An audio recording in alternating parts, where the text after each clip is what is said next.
Support for your public radio station comes from our members and from Bob Johnson Auto Group, proud supporter of Connections with Evan Dawson. Believing an informed public makes for a stronger community. BobJohnsonAutoGroup.com. WXXI News. This is Connections. I'm Evan Dawson. Our connection this hour is made in the pages of the Gospels. How familiar are you with the Gospels? Do you find religious texts tedious or boring or hectoring? Do you find them to be inspiring and literal? Recently, I've been thinking a lot about the seminal texts of history and who wrote them and who translated them and how we receive them today. The reason I've been thinking about this is because the scholar Sarah Ruden took her translational skills to the Gospels, and what she has produced is remarkable. A Jesus who was, at times, rather funny.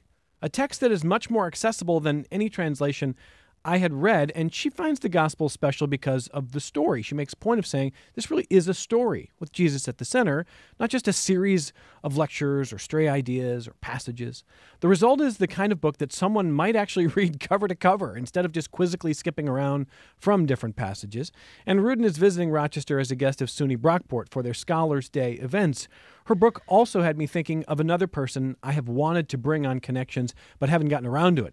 8 years ago, the classicist Emily Wilson was the first woman to translate the Odyssey into English. When her translation came out, it debuted to a firestorm of praise and some criticism. New York Times Magazine called it radically contemporary. Some other reviewers called it the first feminist translation of the epic poem. Some readers couldn't get past her gender. Ruden is a different person, but I wonder if she runs into critics who don't appreciate some of how she has translated classic work, or perhaps in this case, the Gospels. And I should say there are many glowing reviews. Here's a review from Conversant Faith Online about her translation of the Gospels. Quote, Ruden's work will be helpful both to those seeking a contemporary literary translation and those who keep slipping into autopilot with an overfamiliar text. Readers will invariably come away with a richer sense of the Gospel's strangeness, verve, and sheer delightfulness. We're going to talk about it this hour with our guest, who, by the way, is working on a book called Reproductive Wrongs, A Short History of Bad Ideas About Women. That's coming out next year. But for now, let me welcome Sarah Ruden, author and translator. Welcome. Thank you for being on the program today. Thank you. Thanks so much. And we're going to talk about the Gospels. We'll talk about what you're working on next. Why don't you tell listeners a little bit about who you are and a little bit about your career, which is more than just this book that I'm holding in my hands right now. You've done a lot of translating and a lot of writing of your own accord. Right. Yes. I started my literary career as a poet, and that was in the New South Africa. I published a book of poetry there, won what was their major national award at the time. And around the same time, I was also beginning to translate classic works, Petronius, Homeric hymns, the Aeneid, Lysistrata. But by the time I came back to the United States, which was almost a decade later, I got interested in translating sacred literature. So I spent some time at Yale Divinity School learning Hebrew. I already knew Greek, so I could address the Gospels on that basis. Yes, and so I wrote a book about the Apostle Paul, and eventually this book on the Gospels. Also, a new translation of Augustine's Confessions from the Latin. And can you give us, in brief, a little bit about what Reproductive Wrongs will be about? One of your next books. She got a book coming out in September, and then Reproductive Wrongs next year. You got a lot coming up. What is Reproductive Wrongs about? Reproductive Wrongs traces propagandistic writings about family planning, about reproductive choice, and both negative and positive propaganda. So women should have more children, women should have fewer children, women should not have abortions, sort of the whole range of messaging.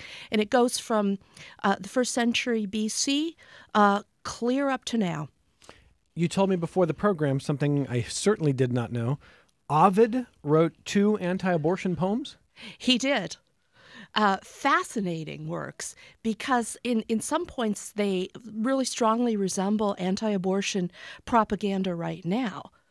So, in other words, there will never really be change or progress. This is the hamster wheel we are in forever. Well, I don't really know. In some respects, this messaging has changed a great deal. The sad part is that as the messaging becomes more persuasive, and fits into popular literature better, the actual enforcement, of a given regime's program on fertility can become much harsher.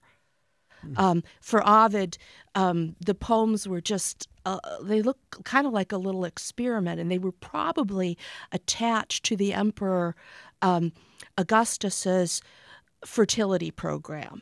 He had a family values program, and he wanted more children born to Roman citizens. And that was probably why he enlisted Ovid to write these two poems. We don't really know the history of the poems, of course, but I think that's likely. But neither Augustus's program nor Ovid's poems seem to have made the slightest bit of difference in what people did. But, as history goes on, the state becomes a lot more effective in enforcing its policy in this area. I don't mean to be cheeky, but does the argument from Ovid sound somewhat like what we hear from perhaps Vice President J.D. Vance today? I haven't heard what he said today. What has he said? Not today, but lately. Family planning, the importance of having more children, of creating policy that will allow for families to get larger, of the problems with abortion, of the moral problem with abortion, and the value of family planning to create a larger state of American-born children. Right. Yes. There are both general resemblances in that vein. So it tends to be a nationalistic argument. You must do this. This is the duty of women. For the state? For the state, for their nation, yes. For your ethnic group, for your religion, you must perform in having more children. But there's also a specific argument that's really startlingly similar.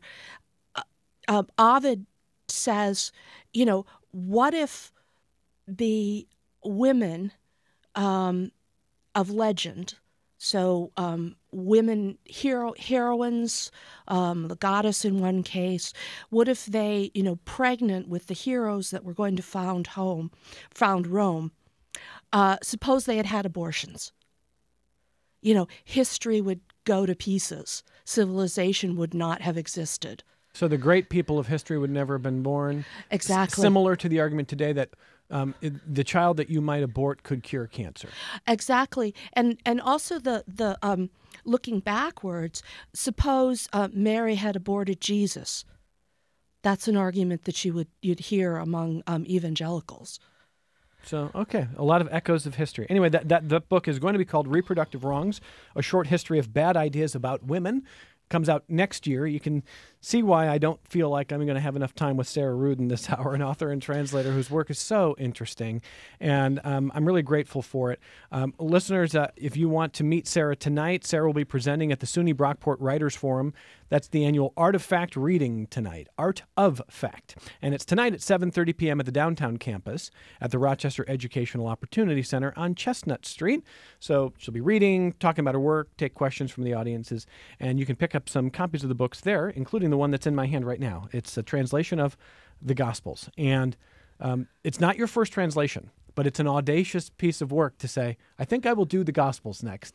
What convinced you that was the project that you wanted to do? Well, this might be my most political book so far. I was going to ask you if you consider it a political book. Oh, yes. Yes. I think that literalist, fundamentalist interpretations of the Bible have been extensively misused politically in this country. So I was very concerned about that. So I took skills that I had picked up in writing the Paul book and in writing my classics translations, and I applied them to Gospels translation. And in the Gospels, in fact, the departures from demonstrable truth in the language that you're looking at, which is Koine Greek of the late first century, early second century A.D. are they're more deliberate, they're more outrageous, they're more manipulative, really, than anything that you would see in classics, because people in translating classics tend not to have, a political agenda. Okay, so your own background as a Quaker is something that you have talked about in regards to how you approach a translation, and you write a little bit about that in the introduction to this translation. Tell me a little bit about how your Quaker background informs this work. Right. Quakerism was sort of a revelation to me. And I came to Quakers at the age of 30. That was more than 30 years ago. And Quakerism was really influential in my work. In Quaker worship, you sit in silence, and you take a very critical view of anything you might want to say. And you're supposed to be asking yourself, does it rise to the level of ministry? That is, does the community need to hear it? So the opposite of social media? Yes. You do not express yourself. Your every thought, every whim, right. You choose very carefully. And in most meetings, you sit in silence all the way through and listen to someone else who chooses to speak. That's what you're supposed to be doing. And the value of that, again, my understanding is the value is not to say repress every thought that you have. Mm-hmm. It's to say be as thoughtful as you can be before you speak. Consider everything that you can consider mm-hmm. before popping off about something. Exactly. It makes you more critical about mere self-expression. It makes you more skeptical about truth claims, particularly your own truth claims and your received ideas. That's an awfully useful attitude to have in retranslating, because, of course, you have the original text perhaps imprinted deeply in your head. I grew up a Methodist, so, we read the Bible a lot. We studied the Bible. So it was something I thought I knew. But I had to back off it and ask, well, do I know this at all? That humility is so interesting. I just read a piece last week in The Atlantic with this headline: Quaker parents were ahead of their time. Gail Cornwall, a Quaker, writes this piece about, she says, the nearly 375-year-old religion's principles line up surprisingly well with modern parenting research. But really, she goes on to share kind of a universal Quaker idea, which I think reflects what you're saying here, Sarah. She says, quote, "We cannot know all there is to know, and we will always later realize that we were wrong. This principle has helped me cultivate humility and compassion for myself after missteps," end quote. So that humility that you bring to a project like this, translating the Gospels, as you say, it's vital to doing the work you think at a high level. But I think people who might be predisposed to be your critics, those who have taken the fundamentalist interpretations that you've criticized, might say, okay, you criticize my interpretation, but nobody is free of bias. So you bring to this project your own baggage, and surely it must be a political project. It must be a motivated project. Well, certainly it is a motivated project. I have my politics. They are liberal. So I don't approve of heavy-handed fundamentalist translation, which is informed by modern theology rather than anything in ancient language or culture that we can pin on the Gospels. Yes, that's true. But I also think that we should be pursuing discovery and a buildup of scholarly philological facts. We should be, establishing generation by generation, what the Gospels do, for example, do demonstrably say, And one favorite example of mine is a story that's told twice in the Gospels about Jesus encountering the Syro-Phoenician woman. So she's a Canaanite woman. She's not Jewish. She's a pagan. And she approaches Jesus quite aggressively. She wants her daughter healed. And Jesus, in every standard Gospels translation, in fact, every Gospels translation that I've seen, calls her people dogs. And he says, you can't throw the bread, the children's bread, to the dogs. And so he seems to be calling non-Jewish people dogs, a horrible insult for the time. But the word is right in front of you in Greek. It's in the text. It's in the lexicons. It means little doggies. It's not the word dog. It's the word little doggies. Which means what? It means, well, you can do your research in literature and in the lexicons. You can trace this word. There are electronic facilities where you can actually see the word absolutely everywhere that it occurs. It doesn't have many occurrences, but it seems to be a comic word. It's a jokey word. It's not puppies. It's little doggy poos, little doggerels.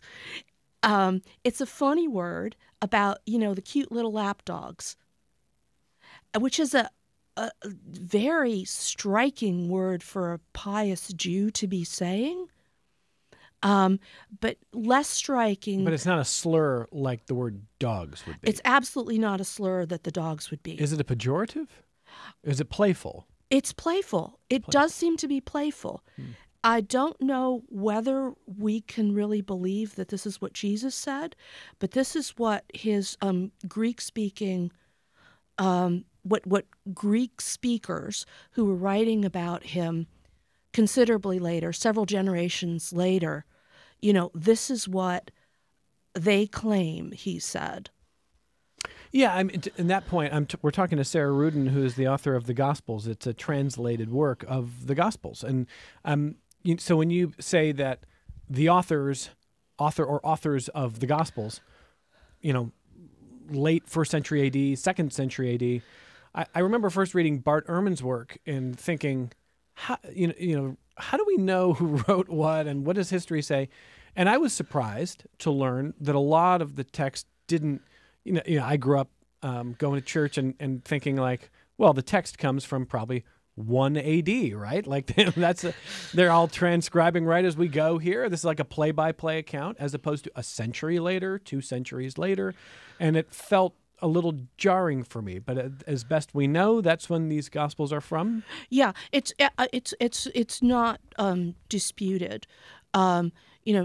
Jesus was born in very close to the millennium, and then he died around the age of 30 after quite a short ministry. So we're around 30 odd, AD at that point, and then. A couple generations. Well, not the first thing we get is the letters of Paul. And Paul died in the mid-60s after having written a number of letters that were widely circulated. And then after Paul, less than a generation after Paul, you start getting gospel authors. And the Gospel of John, the latest one, is probably appearing, somewhere around 100 AD, but they're in Greek. And the consensus is that Jesus' language was Aramaic. So that's kind of a lingua franca derived from Hebrew. So it's a completely different language family. The Gospels are a translation. Very much so. Okay. And so before I get into some other specifics, let me just also understand a little bit more about your perspective about how the modern translations have sometimes been misused or in maybe misused politically. Is it part of your argument? So you bring up the example of Jesus and the slur of dog versus the playful otherwise.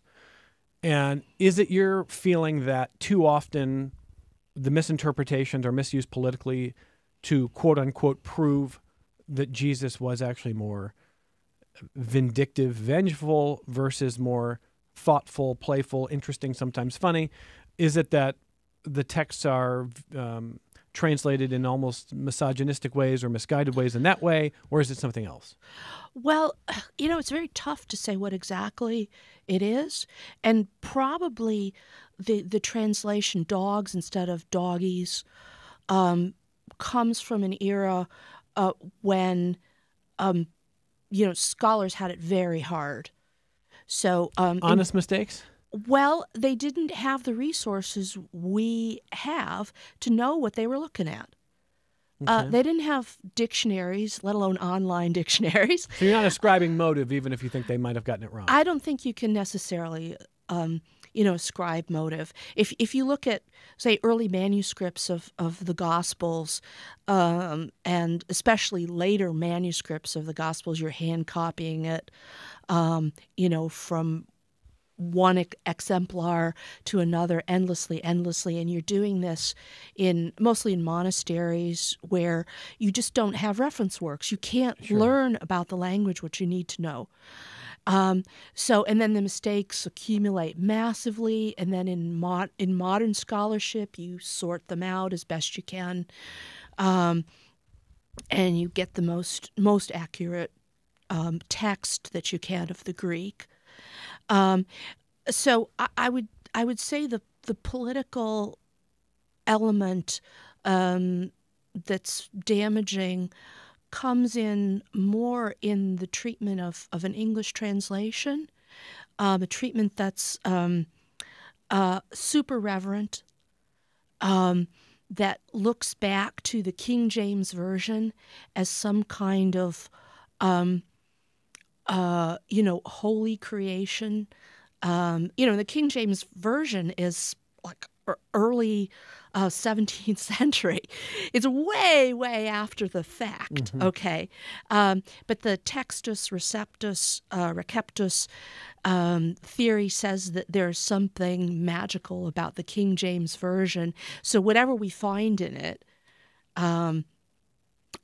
whatever we happen to get in this English text is untouchable. And how dare you look back at the Greek, at a very credible version of the Greek text that is much better edited, than anything that the King James scholars had available to work on the King James translation. You can't actually rethink the English translation because it's untouchable. It's holy. Okay, and I really appreciate as a reader your glossary at the beginning. Maybe more than any guest I've ever had, you might appreciate this little story from about 10 years ago when my brothers and I found out through my stepmother that she had found an old diary in the attic that my father in 1966 at the age of 21 had kept with him during an entire summer's trip to Europe. 5 different countries, 2 friends and him went. His parents said, "We'll help fund this if you write in your diary every single night so we know what you've done." And we read this and we thought, boy, we need a Sarah Rudin to translate some of this. Some of the terminology was just of a different time. So when we recreated it for him as a holiday gift, we created a glossary that indicated terms and phrases that his grandchildren would never understand, that he might have to explain. And it took a lot of work for us to figure out, even in 1966, what he meant when he said no soap. There's a number, which, by the way, is just no dice, not happening. I mean, like phrases that are not used. And that was, a couple generations past. When you're looking at text that's not 2,000 years old, but close, going back to ancient Greek here, you create this glossary. And just as an example for listeners, can I ask you just can I pick a few words and you tell us why it may be challenging at times to take our modern version of that word? Evil is an example. What does evil mean? For us, it's pretty much an abstract word. But to the ancients, evil is embodied, and it's embodied in the evil one. That is one common way that they describe the devil. And so there is no kind of abstract, ambient evil in the world. Evil things are what the evil one does. And so evil is a natural force. They talk about demons, invading the body the way we might talk about parasites or bacteria. Evil is a disease, so the devil will sort of invade you and cause epilepsy, for example. So they were just very concrete and very specific about what evil was, and they didn't throw around, very general ideas of evil the way we do. Even the word kiss, you're right. This was the normal greeting between friends and relatives, including between men. It had no necessary erotic meaning. And the word love, you say, it kind of depends. In Greek, eros means sexual passion. Agape, affection, or benevolence of several kinds. And philia, friendship. So if we see the word love today, we may have an idea, but it doesn't always perfectly translate to the text of the past, yes? Right. Yeah. And, there's a very tricky dialogue, a sort of joking dialogue in the Gospels. And Jesus is having it with Peter, who's the kind of buffoon of the Gospels. He doesn't certainly have the status that St. Peter acquires in Catholic tradition.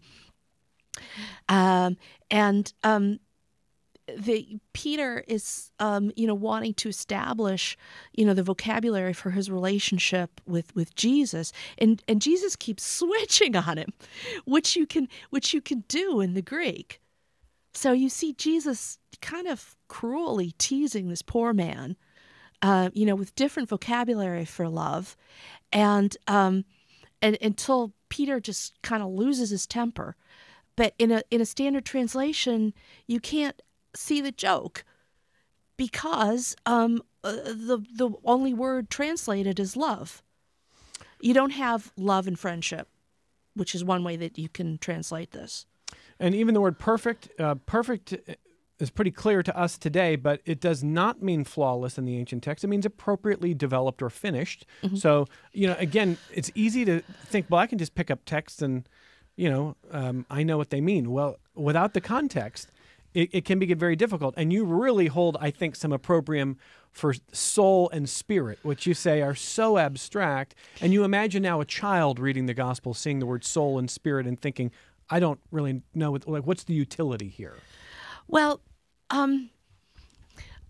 we have tended to impose on what we might imagine as, the ministry of a pious Jew in Judea in the early first century AD. We impose on that all kinds of ideas that, would have puzzled him, that he would have disagreed with. And, it's just... think it's kind of sad. Our dualism, for example, we have this modern idea, ultimately derived from Plato, that you have this kind of lower, cruder, physical being, and then you have the higher, disembodied, spiritual being. The world, the universe is divided into these two pieces. But you can look at both Koine Greek, and Hebrew and Aramaic, and you don't see that idea borne out in the language. You see, Uranos or Shemaim, the Greek and the Hebrew word for sky, is not different from the word for heaven. Yes, this is the heaven you look up at and see. You see natural phenomenon up there, heavenly bodies, weather, and so on. But this is not different, from the place God lives, and it's not different from, the things that God is doing up there, like leading the stars across the sky as the heavenly host, or the army of the sky is, I think, a much better translation.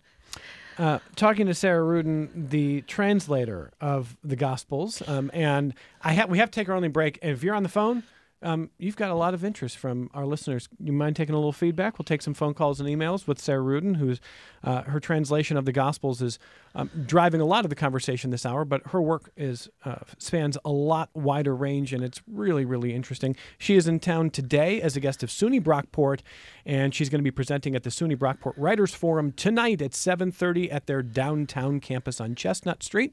We'll come right back with your questions on Connections. Support for your public radio station comes from our members and from Teen Empowerment, presenting its annual community luncheon, marking over 20 years of youth leadership making an impact in Rochester, Wednesday, May 7th at the Riverside Convention Center. Tickets online at teenempowerment.org/Rochester.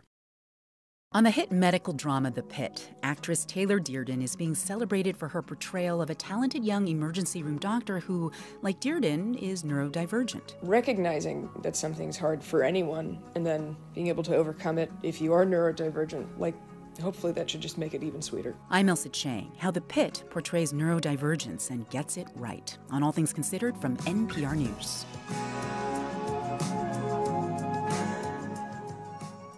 This afternoon at 4. This is Connections. I'm Evan Dawson. All right, Rich in Rochester first up on the phone. Hello, Rich. Go ahead. Hey, Evan. How you been? Very good. Good to hear from you, Rich. Hey. First, I do a lot. I do a lot of looking at the Bible in the Gospels and stuff. But I just to be fully transparent, I'm atheist humanist, and one of the things that actually got me away from religion was so many of the points that your guest is making now. And how do you square that circle with people as they talk to you from the perspective of a religious person? What do you mean? What's an example? Yeah, Rich, what's an example of something that you've heard in this discussion that says that's why I moved away from it? Just the fact that so much of the language, like example, who God was, who Jesus was, how the definition of him changed, or the image of him in God changed from the Old Testament and from the New. And with all this change, how do you say that this God is unchanging, yet there's always this constant change and this constant rewriting and this constant reimagining of these figures? Yeah, Rich, really good, fair questions. And by the way, part and parcel to Rich's question, I think, Sarah, is the discussion over the years on what the word Messiah means, what it meant at the time, and whether, to the historical data that we have, whether Jesus' disciples actually thought of him as divine in his lifetime. So, Rich is saying there's so many terms that we could look at and feel like they're ambiguous. How do we have any certainty that we actually know anything here? The question of terminology for divinity is really complicated, and one basic difference is that in the Hebrew Bible, you have all kinds of terms for God. You have, Adonai, which is my Lord.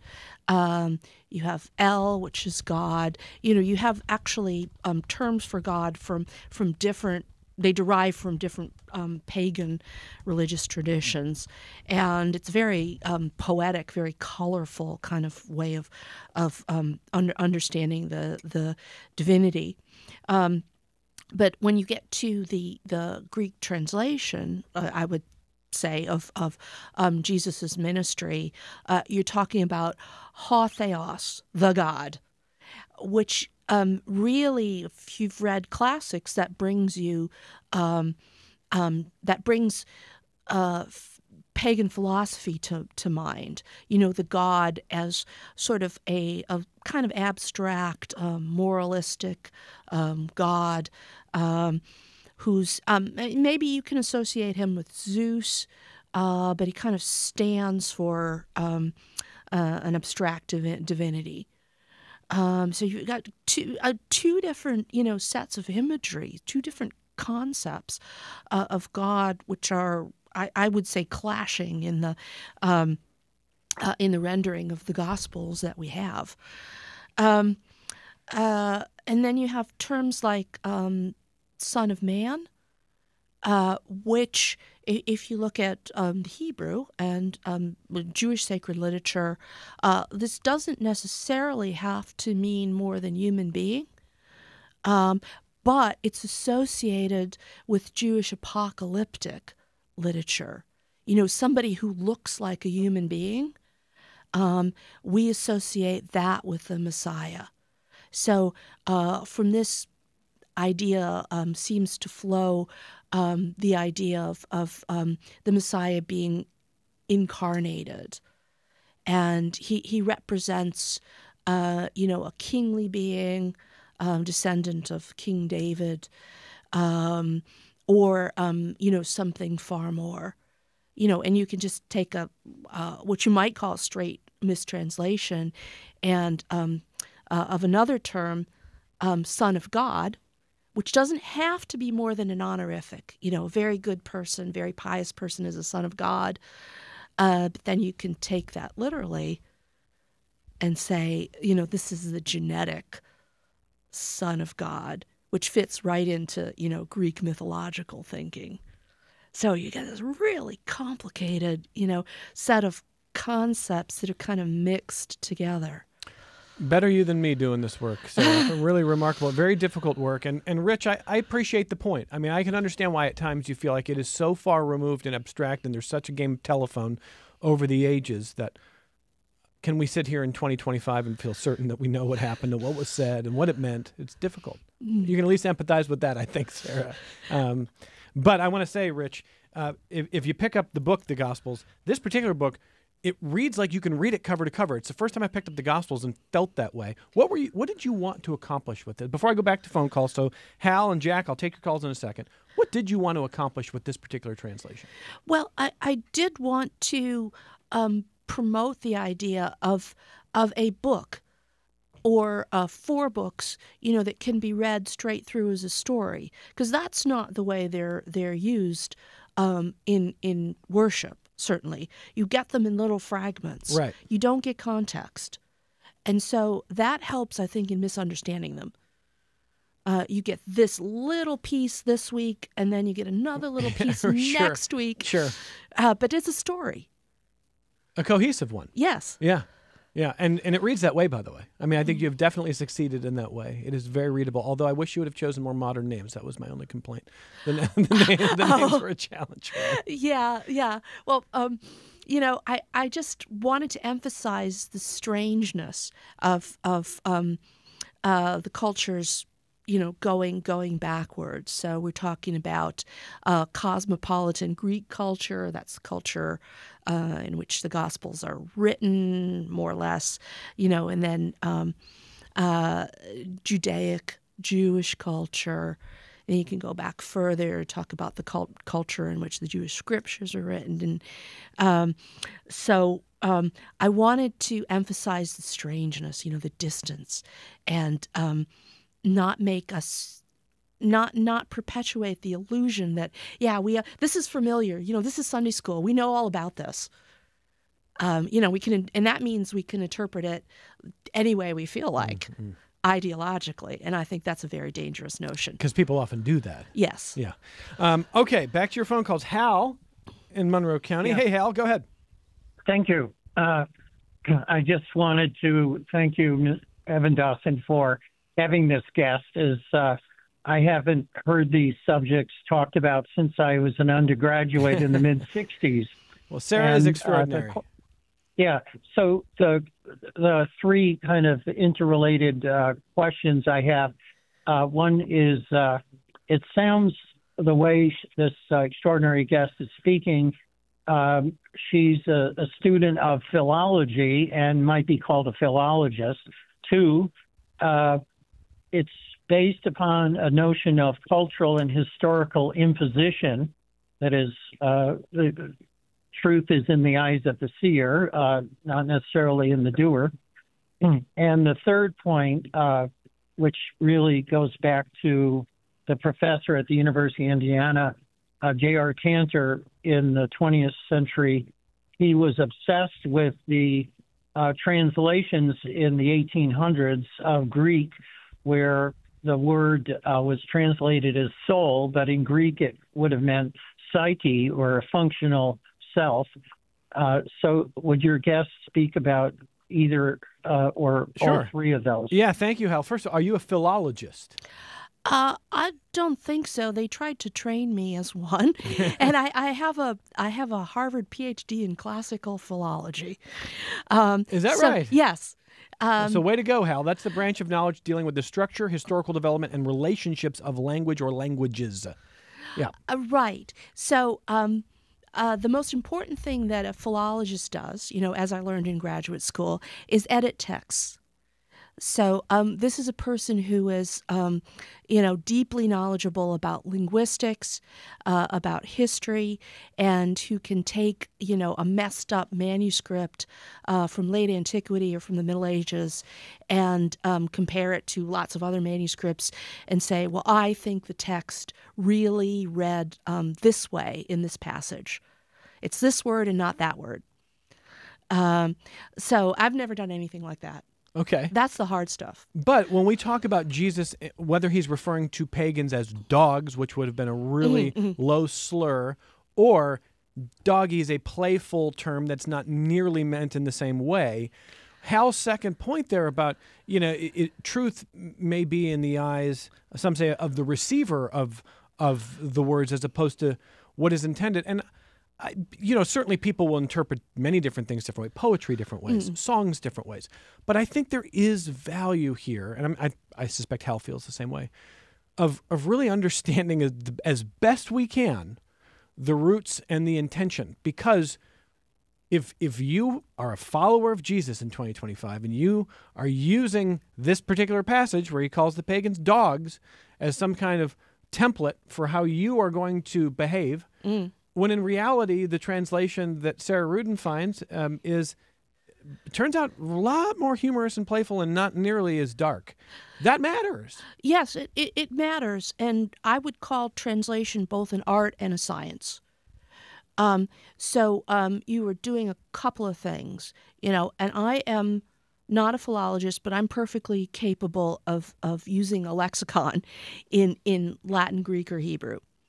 And tracing all the uses, extant uses of a particular word in literature, and in that case, in that sense, I'm practicing the science, because it obviously has certain meanings possible, according to its context, and according to the linguists, who have studied it.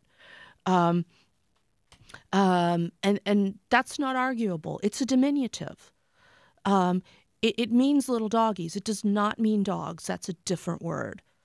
And so it's easy to say that. But, it's an art in, I think, in matters of presentation. So when you get a pun, for example, you can't translate it literally because it's not funny. You have to find an analogy. Yeah. You have to be a creative writer and find, how do you communicate the essence of it so that your present audience will laugh? Yeah. Puns have to stay in their own language, unfortunately. Jack in Greece. Hey, Jack, go ahead. Did I miss it? Jack, let's try it again. Hey, Jack, that was my fault. Go ahead, Jack. Hi, Evan. I got disconnected somehow, but somebody hit the wrong button, I guess. That was me. Go ahead. Yeah. Oh, sure. Hey, thank you so much, Sarah. It's what a great topic, especially as we're approaching Easter season. I'm a lifelong Catholic, just to share. And, it's, I guess, my overall question, I have so many thoughts, but my overall question is, how has your study influenced your view of the Gospels and maybe of God in a broader sense. But before I get to that, the one thing I'll share is that it's to talk about the Gospels and we, the one thought is that we get the meaning of a particular word is so important in how we interpreted the Gospels and the culture of the time. It for me as a novice, it's such a challenge to understand what was really meant and the different audiences that the Gospel writers wrote to. But and the interesting thing is, I'm curious if you probably running out of time, but some of the people that we run into like to talk about the fundamentalists. In the Catholic Church, we have fundamentalists too that get so hung up on, well, that's what the Gospel says, kind of ignoring the overall message, which I've tried to accept, is basically the Gospel is about love. It's about God's love, not about demonizing and separating, but it's about love. Yeah, let me just jump in there, Jack. I appreciate that phone call. So, two things there. First of all, how has it affected your faith? We got to keep this brief. We're going to go for another hour with you, Sarah, and time is running short. How has it affected your faith doing this work? Well, I think it has, certainly undermined my theology. Because, when you translate a work like the Gospels, you have a powerful sense that, theology is an imposition. A lot of this stuff is an invention of late antiquity, when they were writing creeds, when they were divvying up exactly what they believed. Then later on, you have theologians like Thomas Aquinas, who are bringing together these concepts that try to square the circle of a lot of things that are left ambiguous or variant in the Gospels. And in Scripture generally, there's no concern to be consistent, and we can see this in the Gospels. We've got four quite different stories. John especially is quite different. You've got in Genesis you have two creation stories. Judaism is quite tolerant of this idea that knowledge is plural, and it can be communal and yet plural.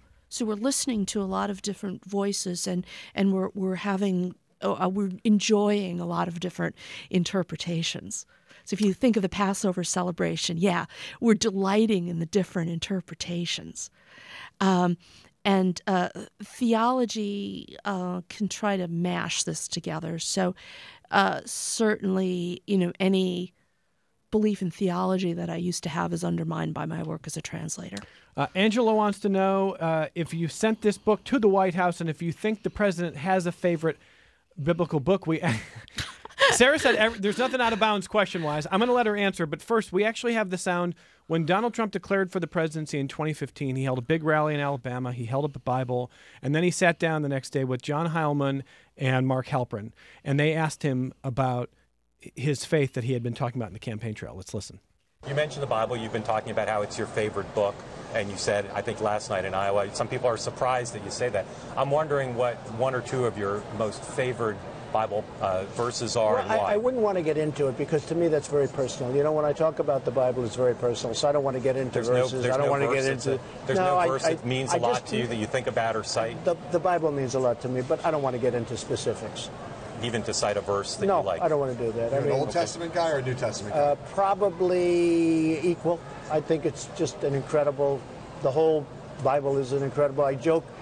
very much so. They always hold up the Art of the Deal. I say my second favorite book of all time. But I just think the Bible is just something very special. Sarah. Well, we're used to Trumpine rhetoric by this time. And, when he speaks in those terms, he means he has absolutely no familiarity with the subject. I mean, we've all been there. Well, maybe Sarah hasn't, but most of us have been there where we go, oh my gosh, that paper was due today. And you're showing up in class and you're trying to scribble it at the last second and you're going, yeah, I'm sure I read this book, teacher. Sure I did. And the teacher can see right through it. So that was the energy there. So, but let me close with this. On a serious side, Angela's asking, well, did you send this to the White House? I am curious to know if you think that there is a way to bridge some of the gap here. We've only got about 40 seconds left. You said this is a political book, and you're not feeling good about the way a lot of modern religion sort of weaponizes certain translations. So what's the best case scenario going forward? Gosh, I don't know. I have done a lot of visiting. I have done a lot of lecturing and participated in a lot of discussions across religious and political lines. And I've got a great respect for the way many people at the grassroots engage with the Bible and are open to a growing and a living understanding of the Bible. And this includes many quite conservative people. Oh, sure. Yeah. Yes, yeah. Yeah. But, when it comes to our present political leadership, I'm just revolted because they would push any interpretation that served their own power. This is my impression. The book by Sarah Rudin, the translation of the Gospels, is available now. Sarah will be speaking tonight at the SUNY Brockport Writers Forum at the downtown campus at 7:30 on Chestnut Street. They would love to see you there. Her book coming out next year is about, about reproductive history around the world. The title is Reproductive Wrongs. That is coming out next year. Sarah Rudin, you're very generous. Thank you for being here. Thank you for having me. More Connections coming up.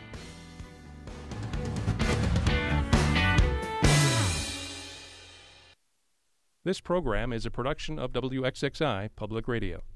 The views expressed do not necessarily represent those of this station, its staff, management, or underwriters. The broadcast is meant for the private use of our audience. Any rebroadcast or use in another medium without expressed written consent of WXXI is strictly prohibited. Connections with Evan Dawson is available as a podcast. Just click on the Connections link at WXXInews.org.